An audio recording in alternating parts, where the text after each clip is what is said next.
All right, what's up everybody? It's Chris from the Rewired Soul, where we talk about the problem, but focus on the solution. And if you're new to my channel is all about mental health. So if you're into that stuff, make sure you subscribe and ring that notification bell. And if you're not yet, please, please, please go follow me over on Instagram and Twitter at the Rewired Soul, all right? So I'm gonna show you a bunch of stuff in this video that a lot of YouTubers won't show you. And I'm praying that Ethan was right when he was telling Trisha Paytas that you can't get in trouble for what I'm gonna show in this video. You have to edit that out then, because no, it really I don't. I know someone. I'm not editing it out. No, that's bullshit. We're not gonna get demonetized. I guarantee it. That's an urban legend. Talk about it. 100%. No, they don't. It's never happened. I've asked them about it. Yeah. It's an urban legend. It's not. All right, but anyways, those of you who are familiar with my channel, like, you know that every video I do, I made a promise to all of you that I'm here to provide you with value. So the reason I'm making this video and going to be transparent about this stuff and discuss kind of my journey this last year is I really wanted to benefit anybody out there who's had troubles with getting a job, finding a job, keeping a job. Like, if you've struggled with job loss, if you have a dream that you want to pursue, I really hope you get inspired by this video. You learn from some of the choices that I've made, some of the successes, some of the mistakes, like you know how we do on this channel. But also, I hope you take away, you know, some lessons on when to be humble and when to put certain dreams on pause and everything like that. But also, like, I want this video to be, you know, informational for anybody out there who wants to be a full-time YouTuber, and just kind of give you some information, all right? So let's rewind to about a year ago, okay? A little over a year ago. So for 3 years, I was working a dream job. I was the lead alumni manager for a very big addiction company. We had rehab centers all over the country. I was leading a team and everything like that, and it was going great, right? And I loved it. I got to work with addicts and alcoholics every single day, people who struggled with mental health issues and all that. Like, I was just loving it. And I had started my YouTube channel as just kind of like a side thing, right? Well, the company started to downsize a lot. They weren't making as much money, and they eliminated a lot of positions. A lot of people that I worked with got let go and everything, but I still had my job. But with some restructuring, I ended up getting called into HR and they let me go. So yeah, like, they gave me severance and I had enough to live off of for a few months, and it's something I had to think about. Did I want to start looking for another job, or did I want to really try to be an entrepreneur, do my own thing, and make this YouTube thing work, right? And I made the decision to triple down on this YouTube thing, you know, really hustle, do like daily videos, do multiple videos a day, get very involved with Instagram and Twitter and everything like that. And in October, that was when Shane Dawson released his Jake Paul series, and that's when things really took off for me. All right, like, I actually started getting views and subscribers. Like, my channel went from about 5,000 subscribers, I believe, to about 18,000 within a month. All right, and I was like, oh my God, like, maybe this was the right decision. Maybe I can really do this full time. And I decided not to look, you know, for other work and everything like that, and just really focus on this. So now, is YouTube something that you can live off of, all right?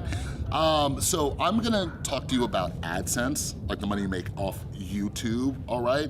I just don't want this video to be 5 hours long and talk about all the different, you know, sources of revenue and everything, but YouTube was my #1 source of revenue. The rest of the stuff was just like little extras here and there, all right? So I wanna talk to you about this, and yeah, so to put in perspective, between January and September of 2018, I made a total of $1,093 off of YouTube, all right? Now, October, when the Shane Dawson series was going on and I was doing my mental health breakdowns of it and things started going, that month of October, I made $2,705, okay? Us YouTubers, November and December, that's like the sweet spot, all right? Everybody's pushing, you know, their holiday products and more advertisers, and there's more ads to go around and everything like that. So November, I ended up making over $5,000 off of YouTube. And in December, even more. I made $8,600, and I'm like, what, right? Like, this was more than I was making at the rehab center, and I was, you know, like, I was managing an entire department and everything like that, and I was like, wow. Like, I'm working from home, I get to spend more time with my beautiful girlfriend Tristan and my son, and everything like that. And the timing was perfect too, because, you know, Christmas was coming up. So now I had money to buy Christmas presents, but December is a nightmare for me financially, because not only is December Christmas, but it's also Tristan's birthday. My son's birthday is on New Year's Eve, so the last day of December, right? So all these things I gotta pay for, so I'm like, nice. But to be honest too, like a lot of what I was using this money for was to pay off a lot of debt I have student loans I'm trying to pay off so I can go back to school. I really wanna pursue a PhD in psychology. I also tried to reinvest that money into you guys, the audience, by doing giveaways and, you know, different fundraisers and charity events and everything like that, you know what I mean? So after December, that's when like my YouTuber like mentors and friends were like, yeah, Chris, like you really gotta like just be careful. You're not gonna make as much as you were, you know, because November and December were that sweet spot. I'm like, what do you know, right? And then January happened and I made less money than December, but I still made $7,000 that month. And then February, $5,000. So I'm like, okay, February is a short month. I made $5,000, and like my dream, and even though you need to make more than this, typically living in the United States, like my goal is to make about 60 grand a year, right? So if I can make $5,000 a month, boom, 60 grand a year, that's easy. So I was like, okay, in February, 2 months after Christmas, if I can make $5,000 a month, we are golden. But then what happened is what I call my Tommy Boy moment, all right? And you guys might remember that scene from Tommy Boy when he's trying to get the wings. And it's kind of how I was with my YouTube channel. I had my pretty little YouTube channel. It was my pretty little pet, and I'm like, you're naughty, you're naughty. Oh, I love you, my pretty little pet. And then I just, I killed it. I killed my YouTube channel. And that's when everything started going downhill. So that next month, March, I made $925, okay? April, $1,140. May, $1,500. June, $1,100. Now, on YouTube, that is a significant amount of money, all right? That is a significant amount. But keep in mind, full-time YouTuber. How many people out there can live off of $900 in a month, $1,100 in a month, $1,500 a month? And remember those other side things, those sources of revenue that I was talking about?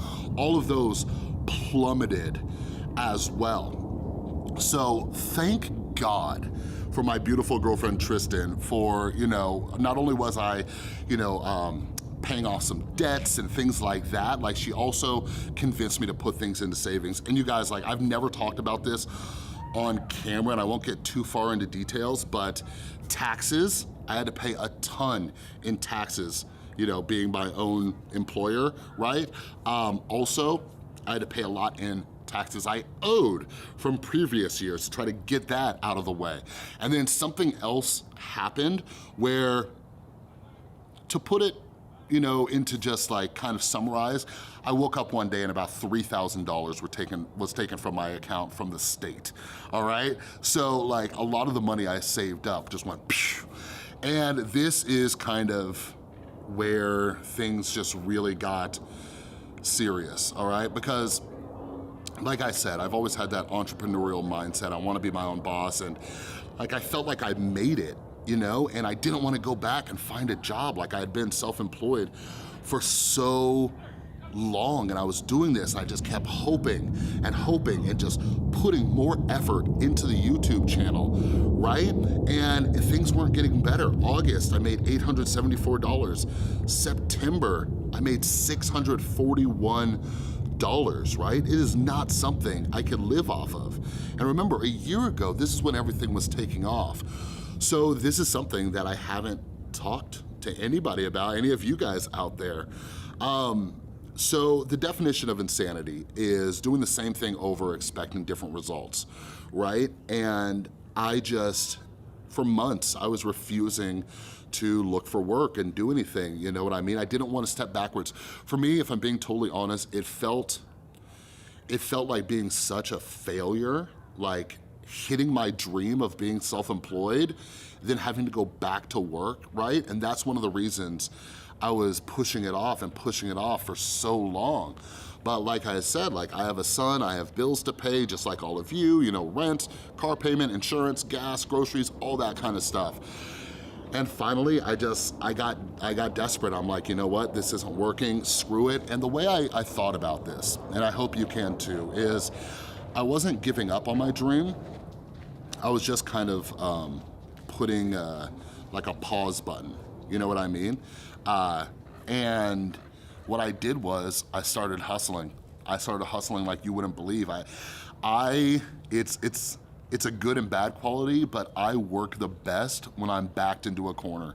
You put me in a corner and I will fight my way out. And I started reaching out to everybody I knew trying to find work, all right? Just seeing who knew somebody who knew this person. I was doing online applications. I spruced up my resume. I did so many things, all right? Next thing you knew, I ended up getting hired as a private contractor, all right? And it was enough to kind of balance things out a little bit. I would have still been struggling. If that was the only thing I got, I would have been struggling and it would have been very difficult to live off of, but I figured, okay, at least it's something, right? At least it's something. It's not something that I wanted to do. It's some tedious work that I'm just like, you know what I mean? But it was something. You know what I mean? But out of nowhere,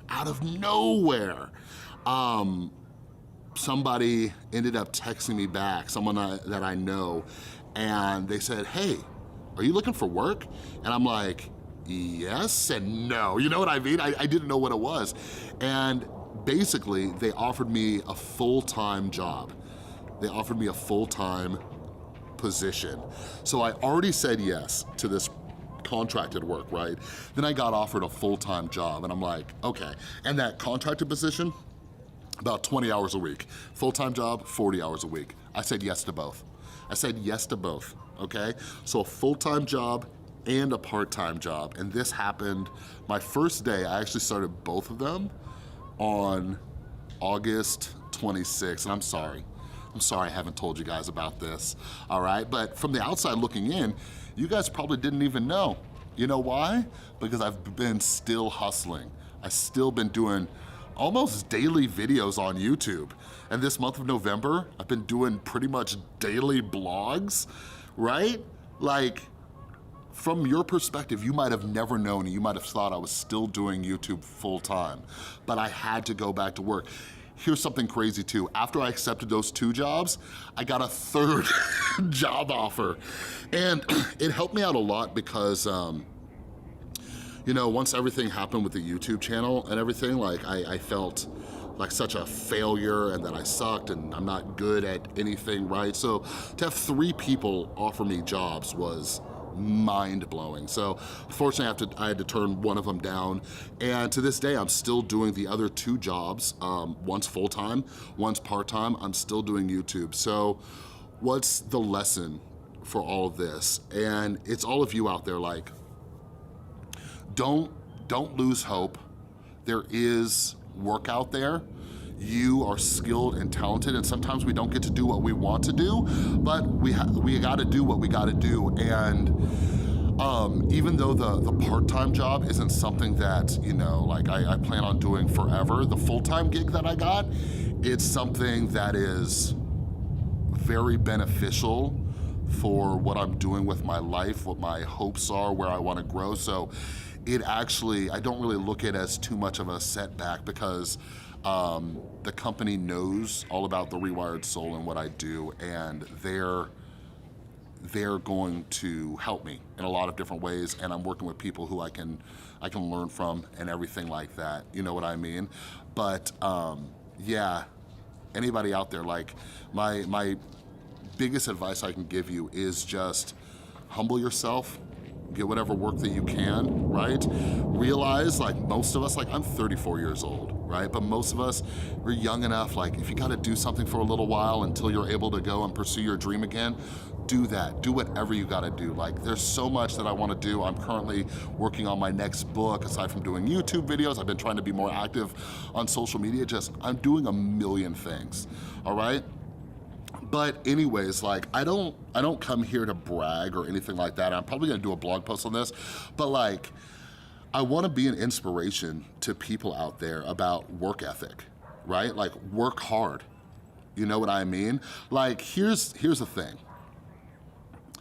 No matter what anybody says about me, whether people disagree with my opinions or they just think I'm a D-bag, whatever it is, one thing that nobody can argue is that I am one of the hardest workers out there, and I hope that inspires some of you, all right? I will be doing either a blog post or a video on how I manage my time. I just learned something about being time rich versus time poor because, like I said, I'm working 2 jobs plus YouTube plus writing, all right? And I feel like I have all the time in the world. I spend quite a bit of time playing video games with my son, watching movies with him, and my beautiful girlfriend Tristan. Her and I binge watch shows, right? And some of you out there are probably wondering like, how the hell do you get all this stuff done?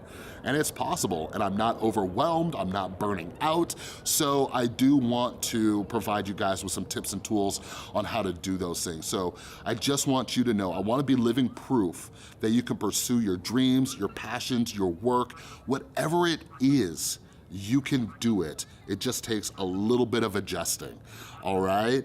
But anyways, I'm glad to have gotten that off my chest, you know?